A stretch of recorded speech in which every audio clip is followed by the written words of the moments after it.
નમસ્તે વિદ્યાર્થી મિત્રો, આજે આપણે ધોરણ 9 વિષય ગુજરાતી જેમાં કાવ્ય 13 રસ્તો કરી જવાના વિશે અભ્યાસ કરીશું, જેના કવિનું નામ છે અમૃત ઘાયલ.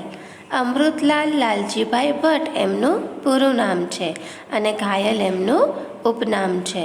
તેમનું વતન રાજકોટ જિલ્લાનું સરદાર ગામ છે. સૂળ અને શમણા, રંગ, રૂપ, ઝાય, અગ્નિ તેમજ ગઝલ નામે સુખ એ એમના ગઝલ સંગ્રહો છે. આઠો જામ ખુમારીમાં તેમની સમગ્ર કવિતા પ્રકાશિત થઈ છે. ગઝલકાર તરીકે તેમનું મહત્ત્વનું પ્રદાન છે. તેમને રણજીતરામ સુવર્ણચંદ્રક એનાયત કરવામાં આવ્યો હતો. તો વિદ્યાર્થી મિત્રો, રસ્તો કરી જવાના એ એક ગઝલ છે.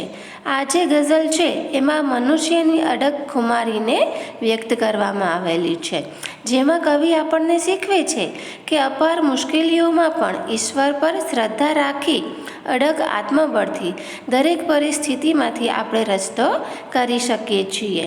તો કવિ આ કાવ્યમાં જુદા જુદા શેરમાં અનેક ઉદાહરણો આપી અને કાળને પડકાર ફેંકે છે. અહીં રસ્તો કરવો એ વિશિષ્ટ શબ્દ પ્રયોગ છે. જીવનની વિવિધ સ્થિતિમાં કેમ પાર ઉતરવું એની ખુમારીની વાત આ ગઝલમાં કરવામાં આવેલી છે. તો આપણે આગળ કાવ્ય જોઈએ, જેમાં કવિ એવું કહે છે કે રસ્તો નહીં જડે તો રસ્તો કરી જવાના, થોડા અમે મૂંઝાઈ મનમાં મરી જવાના. એટલે કે અહીંયા કવિ કહેવા માંગે છે કે જીવનમાં સુખેથી જીવવાનો કોઈ માર્ગ ન જડે તો પણ અમે ગમે તેમ કરીને માર્ગ શોધી કાઢવાના. શું અમે મૂંઝાઈને મનમાં શાંત થઈ જવાના? એટલે કે શું અમે ચૂપચાપ બેસી રહેવાના? ત્યાર પછી કવિ કહે છે કે નીચ મસ્ત થઈ જીવન આ પૂરું કરી જવાના, બિંદુ મહી ડૂબીને સિંધુ તરી જવાના. નીચ એટલે કે પોતાનું. તો અહીંયા કવિ કહે છે કે અમે તો અમારી મસ્તીમાં આખું જીવન પૂરું કરી નાખવાના, બિંદુમાં ડૂબીને સિંધુ તરી જવાના. અર્થાત થોડા ઘણા સત્કર્મો એટલે કે સારા કાર્યો કરીને પણ જીવનરૂપી જે સમુદ્ર છે તેને અમે પાર કરી લઈશું. કોણે કહ્યું ખાલી હાથે મરી જવાના, દુનિયાથી દિલના ચારે છેડા ભરી જવાના. અહીંયા કવિ કહે છે કે કોણે કહ્યું કે અમે જીવનમાં એક પણ સત્કર્મ એટલે કે સારા કાર્ય કર્યા વગર જ મરી જવાના છીએ. અમે તો દુનિયાની તમામ વસ્તુઓ અને લાગણીઓથી અમારા દિલના ચારે છેડા ભરી દેવાના છીએ. મનમાં વિચાર શું છે? અવિરામ કંઈ દીપક છે? પ્રકાશ આંધિઓમાં પણ પાથરી જવાના. અહીંયા કવિ કહે છે કે મનમાં શું વિચારો છો? અનેક દીપક તો સદૈવ પ્રજ્વલિત છે. જીવનની આંધિઓમાં પણ એનો પ્રકાશ પાથરી જવાના. અર્થાત જીવનની ગમે તેવી કઠિન પરિસ્થિતિમાં પણ વિચારરૂપી પ્રકાશના અજવાળા પાથરી જવાના. ત્યાર પછી કવિ એવું કહે છે કે એક આત્મબળ અમારું દુઃખ માત્રની દવા છે, હર જખ્મને નજરથી ટાંકા ભરી જવાના.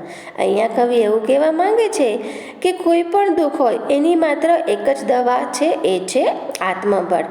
એટલે કવિ કહે છે કે દુઃખની એકમાત્ર દવા અમારું આત્મબળ છે. જીવનના દરેક જોખમને નજરથી ટાંકા ભરી જવાના. અર્થાત જીવનના દરેક જોખમને અમે નજરથી રૂઝાવી દેવાના. સમજો છો શું અમને સ્વયં પ્રકાશ છીએ, દીપક નથી અમે કે ઠારિયા ઠરી જવાના. કવિ એવું કહે છે કે તમે અમને શું સમજો છો?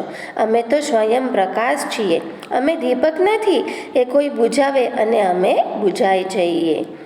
એ કાળ કંઈ નથી ભય તું થાય તે કરી લે, ઈશ્વર સમો ધણી છે થોડા મરી જવાના.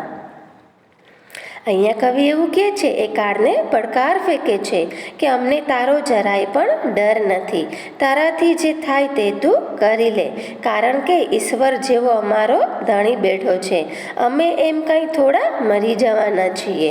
તો વિદ્યાર્થી મિત્રો, આ જે કાવ્ય છે એમાં કવિ આપણને જીવનમાં ગમે તેવી મુશ્કેલીઓ આવે તો પણ સહેજે મૂંઝાયા વગર એમાંથી કઈ રીતે બહાર આવવું એનો માર્ગ શોધવાની વાત કરે છે. આપણામાં જો ઈશ્વરમાં શ્રદ્ધા હોય અને હૃદયમાં અડગ આત્મબળ હોય તો કોઈ પણ પરિસ્થિતિમાંથી આપણે ઉગરી જવાય છીએ. Thank you.